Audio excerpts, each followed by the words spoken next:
right, we're going live now. So welcome to everybody who is jumping on to share some time with us over the next 45 minutes or so to have a chat about what we're hearing generally as a fairly common problem within healthcare in developing and growing healthcare businesses. And I'm really happy to be joined today by Laura Simmons and Leanne Healey. So a little bit of background on both Laura and Leanne.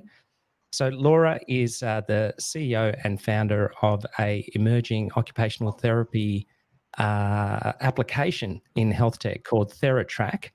And I've known Laura for a little while, and I know Laura to be a very passionate person in the space, having had a lived experience as a pediatric occupational therapist in providing children living with a range of disabilities with early intervention treatments. And that's for over 10 years. And around about 2018, I think, Laura, you entered the fray with developing health tech innovation in Theratrak, which I'll let you talk a little bit more about in a moment. And sort of taking that lived experience, that feedback from your own clients and other peers in your industry to produce the product known as Theratrak, which has also recently been integrated with coreplus, and we're really delighted to have that as part of our add-on community. And we know that there are a lot of allied health professionals looking forward to working with it as well. And Leanne, I remember having a dinner with you at a table a number of years ago in the old world. And it was wonderful meeting you. You're in fairly early days then in developing the everyday independence business. And I know that you've got a ton of experience to talk about growing a modern healthcare business with technical innovation as well as very fast growing recruiting and growing of your team across Australia. So a little bit about Everyday Independence being a national multidisciplinary allied health organisation. And I'll let Leanne talk a little bit more about that in a moment. So perhaps, Laura, in your own words, tell us a little bit about yourself as well that I haven't covered off at this point. So you've covered off so much of it already. So grateful to be here. So yes, I am Laura. I'm a paediatric occupational therapist, have worked in the private healthcare sector in Sydney for the last 10 years. Been very fortunate to work with a number of different families in the disability and NDIS sector. And then, into 2018, I started Theratrak. Really was a passion project to start off with. I was really sick of giving paper handouts to all of my clients and not seeing any success with the paper handouts being forgotten. So Theratrak is a multidisciplinary platform now, so for OTs, speechies, physios and psychologists mainly, and we support them with a mobile app that enables them to create custom therapy home programs and then track progress from a distance. So that's anything from an exercise to a strategy to a routine or even a one-time reminder, just to remind people at the right time to do the things that we're hoping that they'll do so they can succeed with their goals at home. So that's a little bit about me. I'm super excited to be here and really excited to dig into this topic today. Thanks, Laura. That's wonderful. And Leanne, tell us a little bit about what you're doing and why you're doing it as well. So Everyday Independence has been around for about 26 years. So we have but moved into the NDIS space as early movers in 2014 in some trial sites. And we want to make inclusion possible for all Australians. And the way that we want to be able to do that is not just to work with individuals, but to be able to work with individuals, families and whole communities.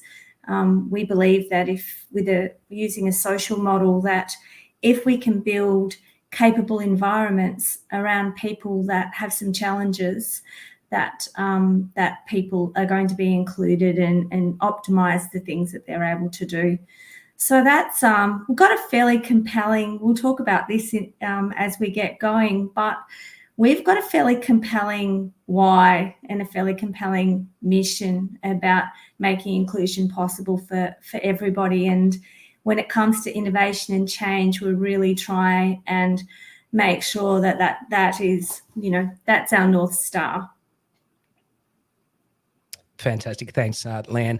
And I guess that brings us to, I guess, the high level definition of today's discussion, and that's sort of talking about that resistance to change within the allied healthcare sector, and bringing a number of perspectives, which I think in part, in terms of operators like myself and Laura, we work with healthcare business owners and their teams on a daily basis in trying to provide improvements and more efficiency and effectiveness in achieving the outcomes that both clinically and in terms of business outcomes.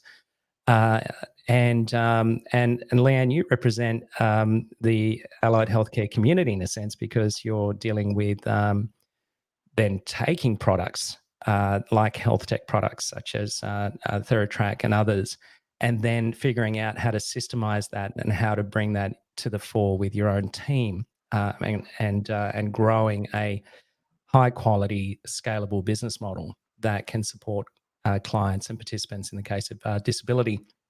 So when we talk about change and resistance to change, I might just start off by saying that in my view, the resistance to change kind of areas. Part of the challenge of systemizing healthcare and modernizing healthcare, because healthcare is a high quality clinical service that has a lot of training, a lot of professional development, a lot of supervision, that in a sense is really great for quality controlling the delivery of healthcare, but also infuses a sense of resistance to change. And that is kind of my segue into contextualizing today's topic at a very high level. But perhaps, Laura, in your words, talk to me about what you think the resistance to change is, and how that applies to today's discussion.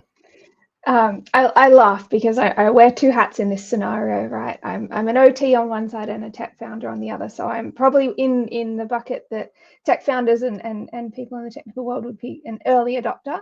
But I think in healthcare, it's a really interesting one, right? Where we're caring for people, and ultimately at the end of the day, we want to see the best for all of our participants that we work with.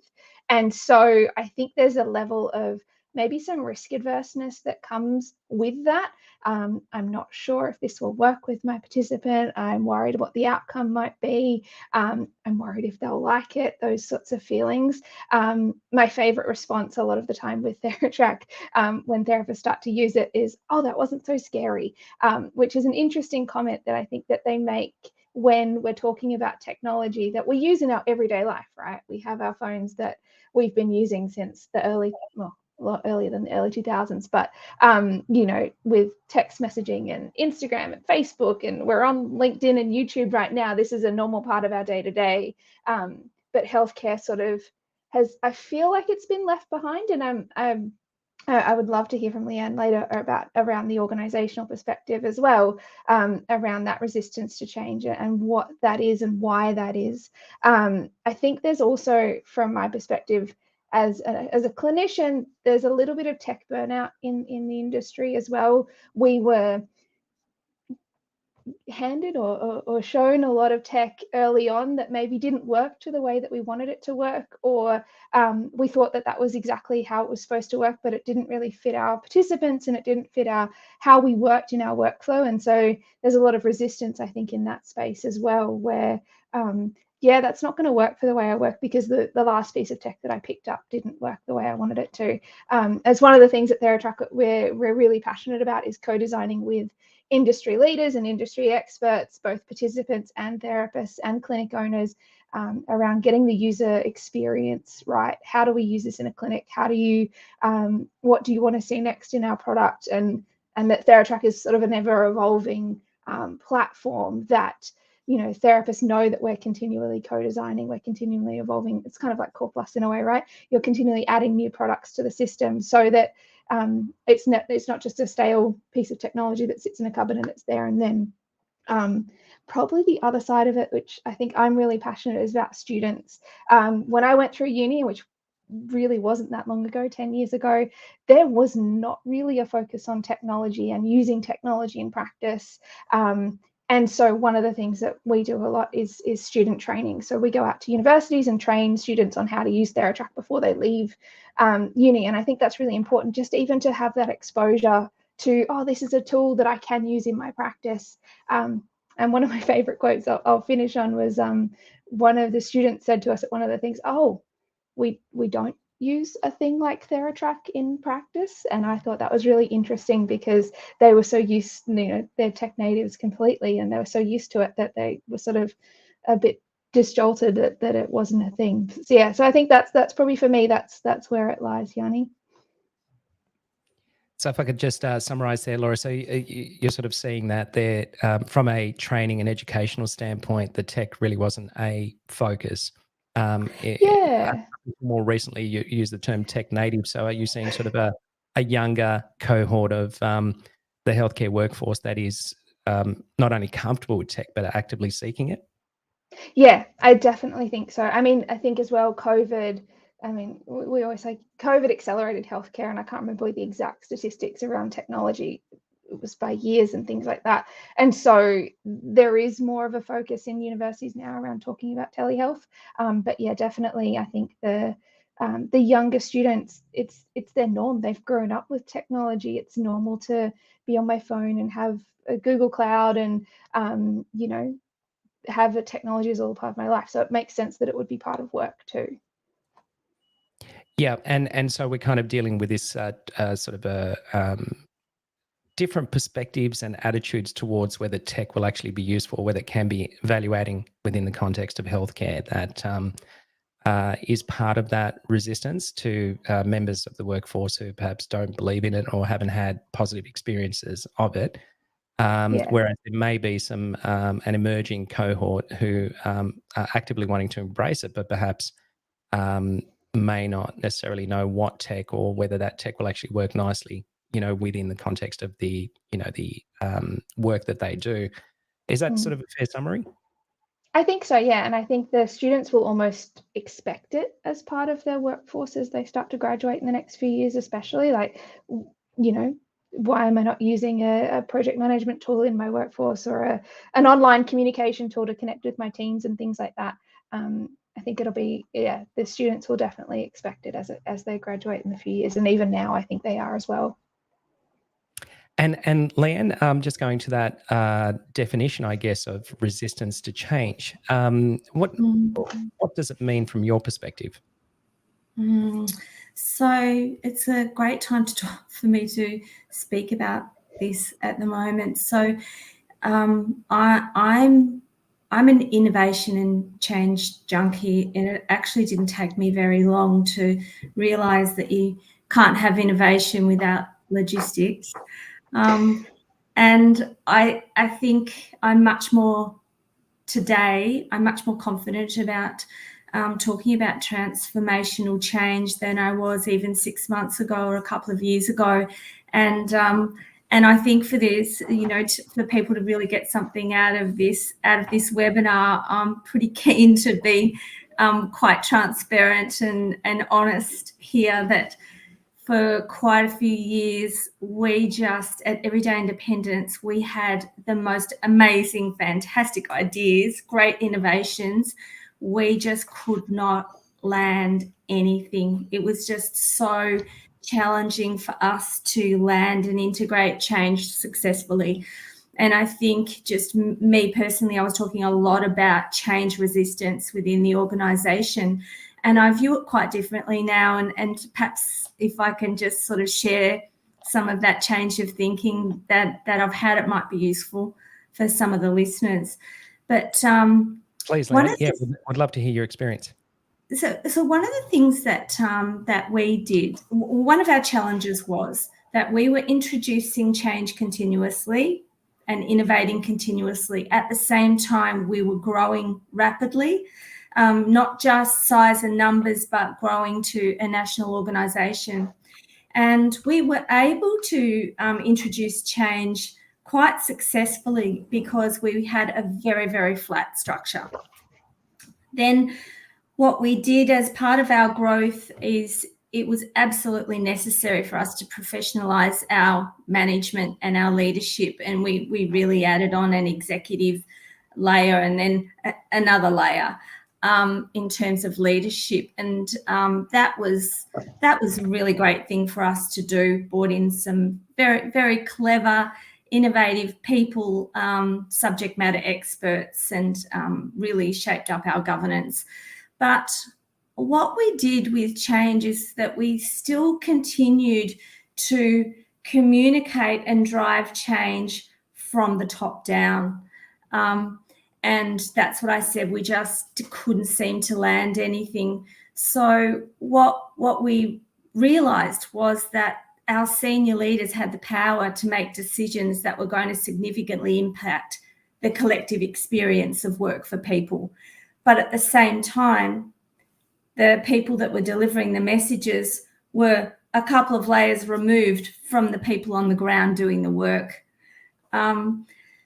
I guess what we now realise that the people, our therapists and our admin support people that are on the ground doing the work, they don't want or need town hall motivational speeches announcing changes.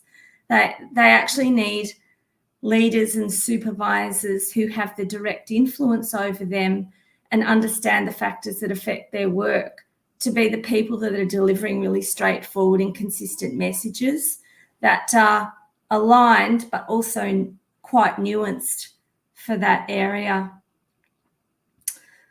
So, I mean, people just really want to know what the change is and how it's going to affect them. And they want to be able to understand how they have ownership and can influence this change.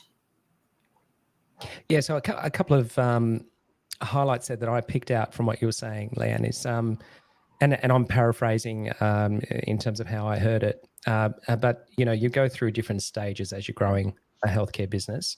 So you use the term, you had a relatively flat organisation when it was a little bit smaller, and then as things grew, that sort of vertical hierarchy revealed a communication issue, and you sort of had some central kind of ideas being espoused out to the team, and there was a disconnect as far as that goes. Is that a fair summary of what you're describing there? Yeah, that's a great summary. I think that what was challenging for us to really support our team members with was how can individuals realise their own aspirations and potential and still be part of a collective purpose. And that takes fairly skilled on-the-ground leadership. Yeah, I can definitely relate to that. And you mentioned that leadership had, in a sense, and again, this I may not be using the exact right words in terms of how I heard it and how I want to ask this question, but you had to reflect on the way leadership was espousing the plan or espousing the strategies to move it away from direction to actually cooperation and working more closely with the team. Can you tell us a little bit more about that? Yeah, I think there were a couple of aspects to it. We had to support the leaders to work with individuals to make sure that the individual's purpose could come together as a collective purpose. And then we wanted to support the leaders to support the individuals to move from engagement to a sense of ownership. So once people have a sense of ownership around the changes and they know what their role is in the change, what aspects that they can make decisions about, that they're much more confident to adopt it. And I think the other thing that we did too was we found champions and tried to create visibility of the change and success stories. So working with the end user or the participants that were benefiting from these change and sharing those stories and really working a lot on visibility. Yeah, so that they've been some useful strategies.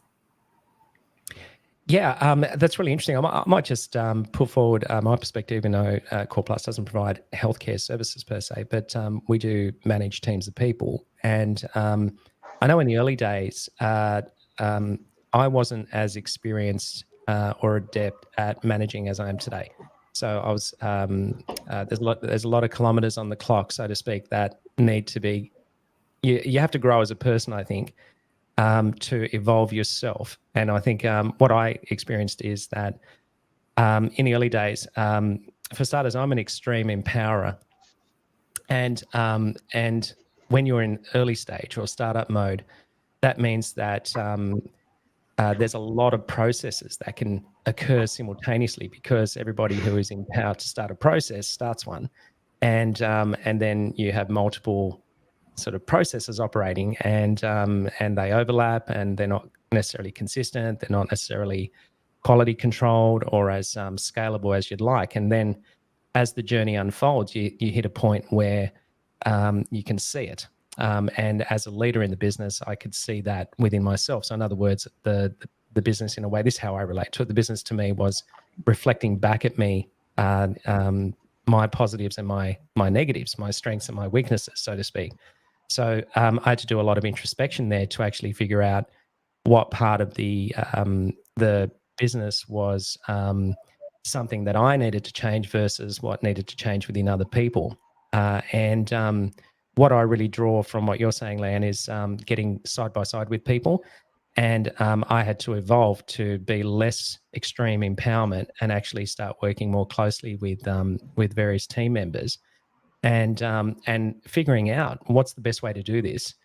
What's the best way to have a process that extends beyond the individual, beyond a small team, and actually has positive impacts on every other stakeholder in the business, so that we could achieve our purpose. I really love that terminology that you use there as well. And that was a real turning point in actually bringing everybody onto the same page, understanding that you can still offer empowerment, but still also have an overlay of control in the type of experience your customers are having in the service. So it's kind of marrying up that leadership aspiration of wanting to direct the business in a certain direction in terms of where it's going strategically, but also allowing people to own their bit of it and fit into it quite neatly.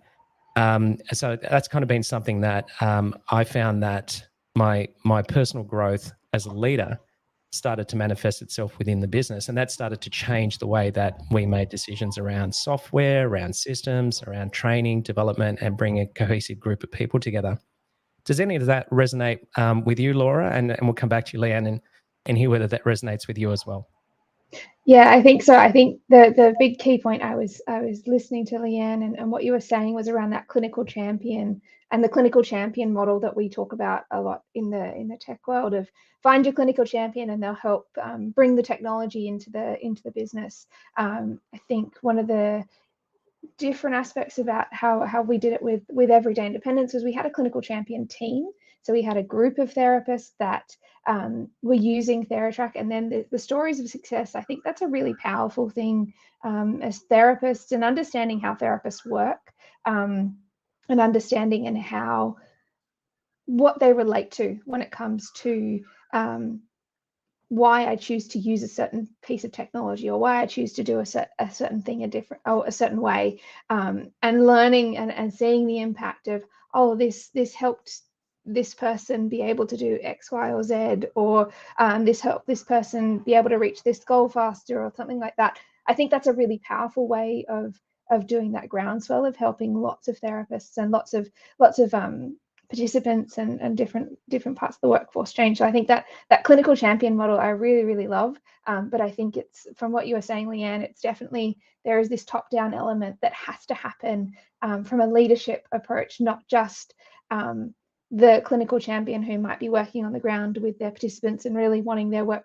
the way that they work to change, but that leadership piece, the processes piece, also has to change so that the tech can be adopted well and loved almost, really, I think. Leanne, what are your thoughts on that? I think that as a founder, I've got a responsibility to, if we use Theratrak as an example, to be able to speak about the benefits of introducing Theratrak and the impact it's going to have on the industry. Therapists are going to be able to work at the top of their scope. More people are going to be able to access therapy. People are going to get faster outcomes. And so I would always, within the organisation, speak about change at a very high level and talk about how it's going to benefit the organisation, the participant, the sector, the NDIA, the Commonwealth, and really paint that big picture collective purpose. We're all in this together. And then I think for a while I would go, okay, so go and do it. And actually wondering why change wasn't landing. And the most important people that we've found are not just the champions, but the sense makers. And so we've called one of the real skills for our middle management is in sense making. So to be able to take that big picture vision, which we all need, that North Star, we need to know how Theratrak is going to connect to the bigger picture. But you need the middle management, you need the sense maker to say, and this is actually how this relates to us as a team. And then you need the direct supervisor to be able to say, and this is what your day-to-day work could look like. If you started using Theratrak, then you might be able to then do A, B, and C, or not do these things. And the role of the sense maker is really, and I guess my role is to help people to be able to zoom out for a while and to be able to say, okay, so that's the big picture. And then their direct supervisor connects with them and says, and what is important to you?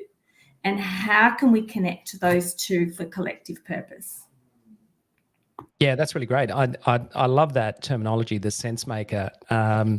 It's kind of well, I think maybe it's a good point to just summarize where we're at the moment. So we're each of us in our own way hearing, and we're living and hearing in our own way the issues with resistance to change, and that holds back all stakeholders in healthcare, because if we can unlock the value and the benefit of better ways to do things, and ultimately the recipients of that value are the participants, the clients, the workforce, and Leanne, to your broader vision, the Commonwealth. I love it. It's like a huge sense of scope to your vision around the type of impact that you can have. Because if we're modernising healthcare and it's a win-win-win across every stakeholder, that's a positive thing. That's a good thing. We get better clinical outcomes. We get a happier workforce that's not burning out and is enjoying careers for much longer. We have some adaptability in the way the workforce organises itself, and perhaps doesn't necessarily need to stay in a single location in order to provide healthcare services, and can move to more regional or remote areas and support people in those areas. There's a tremendous amount of opportunity in unlocking the potential of digital health. But if we don't embrace it, then we're not going to get the benefit out of it. So leaders can sit there and say, let's do this, and hope that the rest of the team will come along for the ride. But that's not necessarily been certainly the case in my experience, and Leanne, from what I'm hearing from you, and also from you, Laura. So the sense-making role is the next part, that we can have leadership that's very inspired, very visionary, very talking about the communicating the potential. But if the team's not coming along, if the culture's not innovating, then there's a disconnect. So let's talk about this sense-making. Let's talk about this type of role in the business of healthcare, of translating the vision into, let's say, operational action, and incorporating it into the culture of serving clients, patients, etc. within healthcare. Laura, what's sense making for you? Oh, I think that's that person that can translate the big vision into what the day-to-day, exactly what Leanne said, the big vision into what the day-to-day processes look like. It's the person that knows what's happening on the ground, what therapy is looking like, but also the person that can talk to upper management or the leadership team and say, okay, what needs to happen so that we can keep going on the journey that we're going on, and so that we can improve the way that we work, so that we can improve our processes or improve our way that we connect with our participants at the end of the day. Because I think, and Leanne, I know that you believe in this as well, that, we all got into this job because we wanted to help people, and we wanted to help people access the community better, or, overcome any challenges that are impacting their ability to, live their most independent lives. And I think, having that sense maker is a really interesting piece. And I think I haven't thought about it as a sense maker, but it's definitely the person I think I'm always looking for in an organization to help with bringing Theratrak into the business. At a practical level, within the delivery of healthcare services, Leanne, what kind of role title would a sense maker have? Is there just one title? Is there a number of titles? Is sense making really a part of job descriptions in a variety of different levels in the organization? Can you make it a little bit more tangible for the viewers and listeners who actually work in healthcare? Yeah, sure. It's not an easy role, and you do need to have some miles under your belt, I think, to take that role on. And I think it sits at a middle management level. The direct supervisor or the team leader that's working with individuals, they might have a ratio of 1:8 or 1:10 therapists that they're working with. Their role is to know where everybody's at any given time.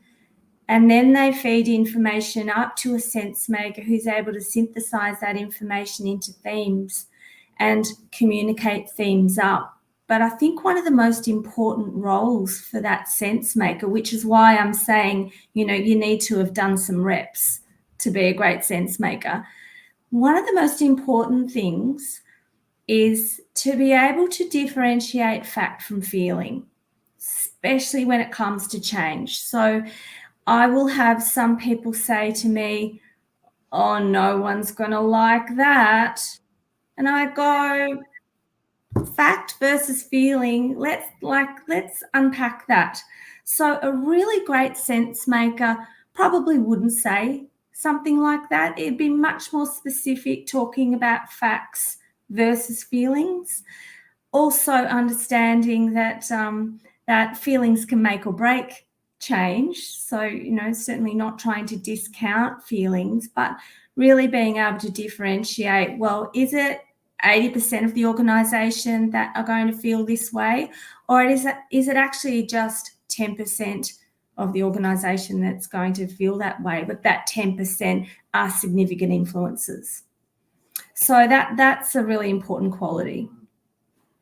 Yeah, and the context of middle management, that would probably be more evident in an organisation that has an org chart that clearly demonstrates that. But when you're dealing with a smaller it could healthcare practice, what kind of role? Is it the practice manager? Is it the business owner?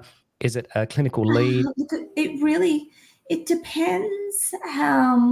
It could be somebody that's that is involved with a functional group and a number of teams, but it is somebody that would probably not be in direct contact with the participant-facing therapists every day, but somebody that has more of a synthesis role.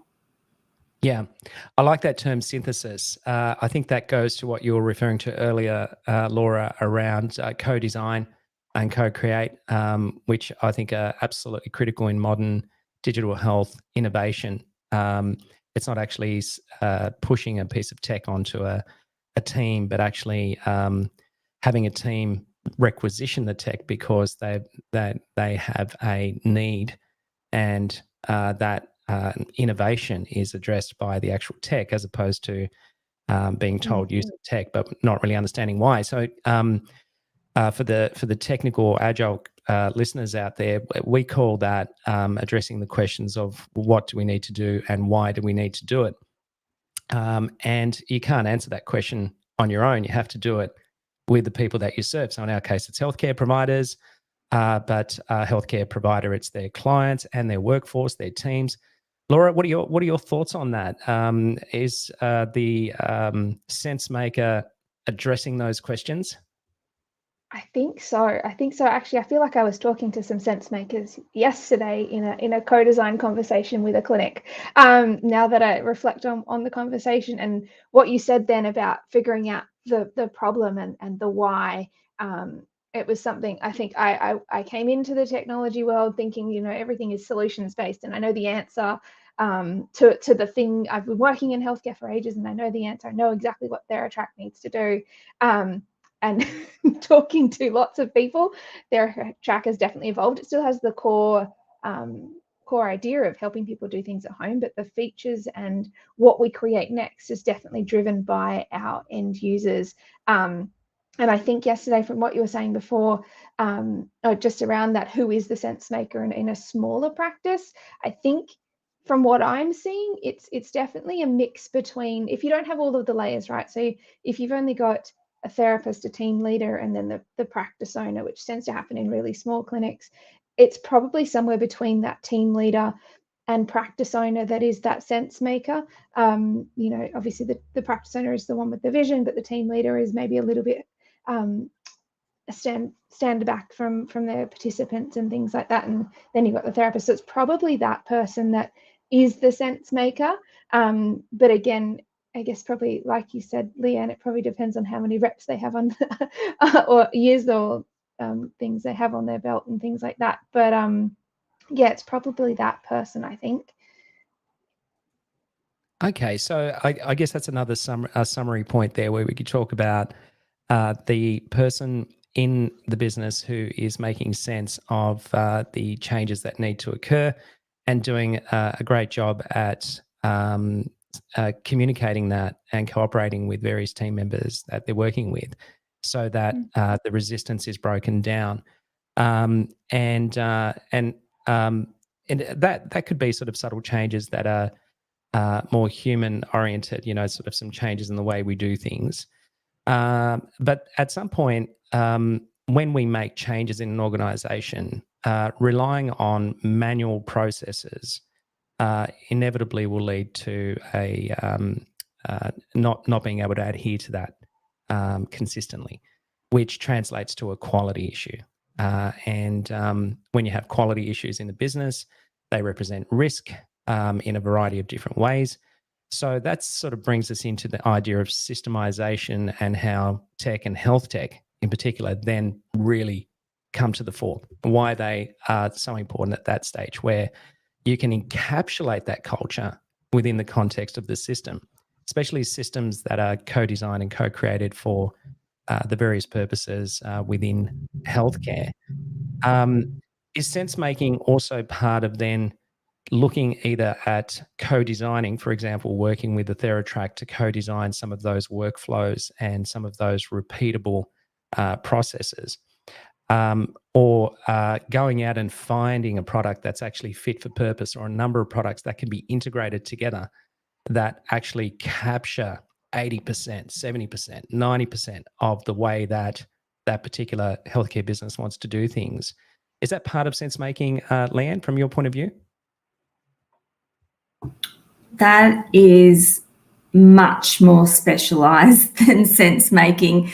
It's we're in exactly that situation. We've got so many different platforms that speak to each other in different ways, because we haven't. So we provide social model therapy, and we do that using interdisciplinary teamwork. So to be able to wrap a team around a participant, and for that team to work on shared purpose, shared goals, real-time communication, real-time billing, it's we've really struggled to because we haven't been able to find one single thing that meets our needs. One of the great things with working with Theratrak was that we pretty much worked with Laura to completely customize something that was right for us.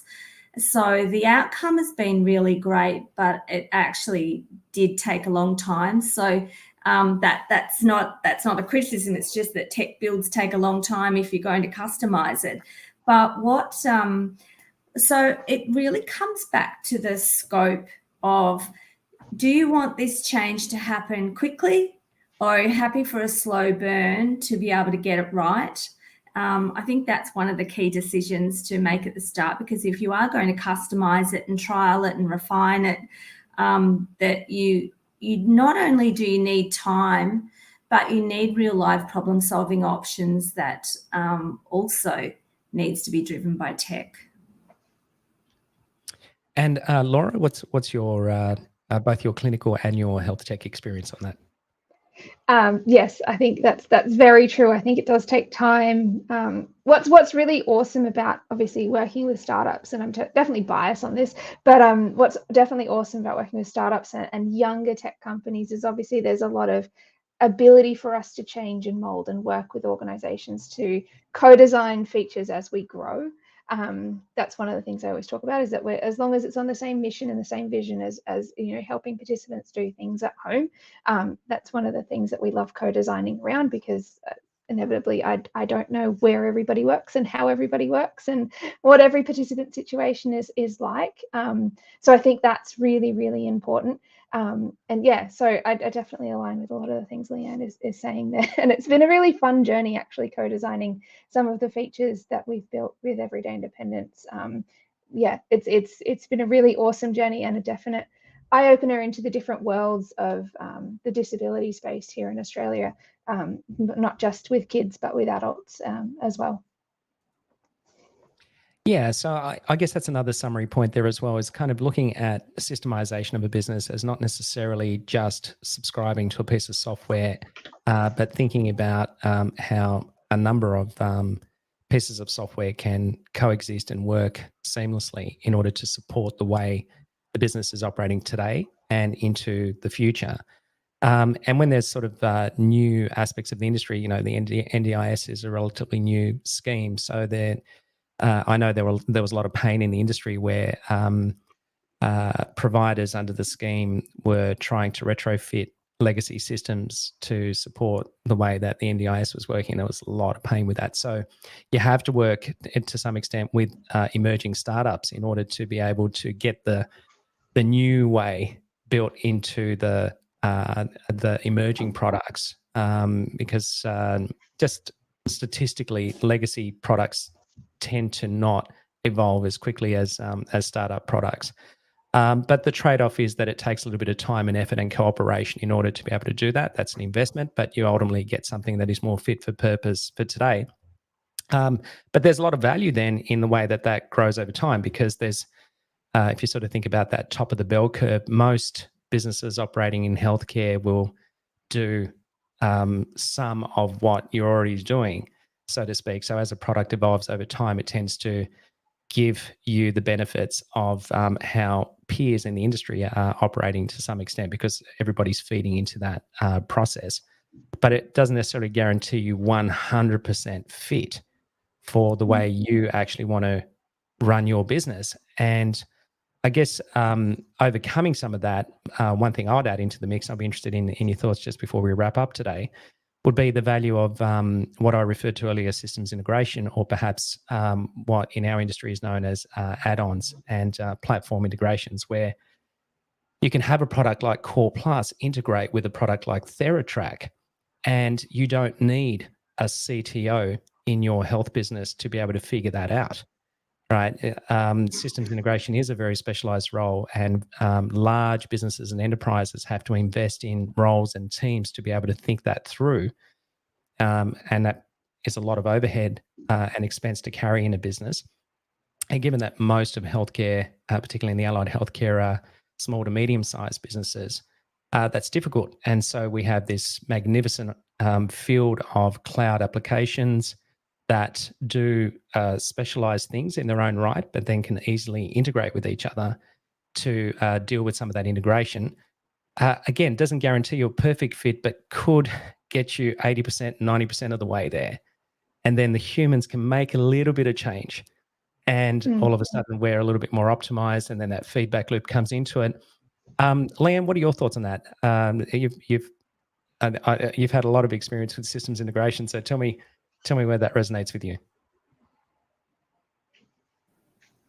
Systems integration is, I'm really stretching my swim lane to speak technically about systems integration, but you're absolutely right. I'm not sure how realistic it is to think that you're going to get there 100%.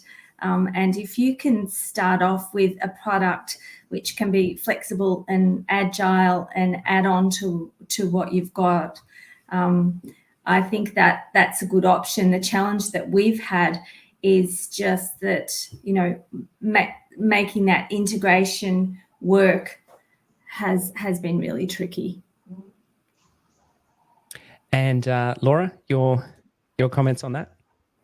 Yeah, I think we've talked at length about this, Yianni, about integration. But I think one of the things that, as a tech company coming into organizations, it's one of the things that I found really crucial is understanding what's already in play in practices, what systems they're already using, how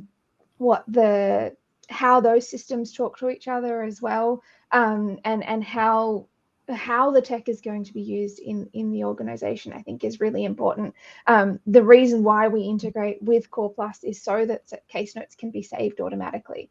And the reason why that is because therapists told us that their problem was that they were spending too much time writing case notes. And we said, oh, we've got the solution. If we integrate, then we can save some of that time for you. And so I think back to that comment you said earlier, Yianni, about, you know, creating solutions for problems, I think that's really important, but also from an integration perspective, understanding what systems are in place and in play in an organization is really, really important for us, because if we come and we just add another app into people's lives, chances are they'll love it and it'll be a novel thing for a little while, but you know, at the end of the day, in a few months' time, they'll go, there's too much stuff going on here, and we'll put that back to the side. So integrations are really key, understanding how a practice works, what they're using. It's probably one of the first things I always ask practices when we're bringing Theratrak on board is, you know, what systems are already in place? How can we talk to those systems? Are we already talking to those systems, and how can we make that easier for you? Yeah, it's really good advice. And I think that's great advice for any startup entrepreneurs in the health tech sector as well, is to think about to avoid that logical fallacy of thinking you can be all things to everyone. You just simply can't. Focus on the particular problem or problems that you believe you've got the best answer or solution for, and work with common systems in the industry to integrate and interoperate to assist healthcare overcome some of the other challenges, such as data privacy breaches and security issues with data going all over the place, which can be another webinar in of itself. I'm sure just talk about that. But if I can just summarize, so there were probably 3 key things that go to the headline of this webinar, which is about overcoming resistance to change in allied healthcare. The leadership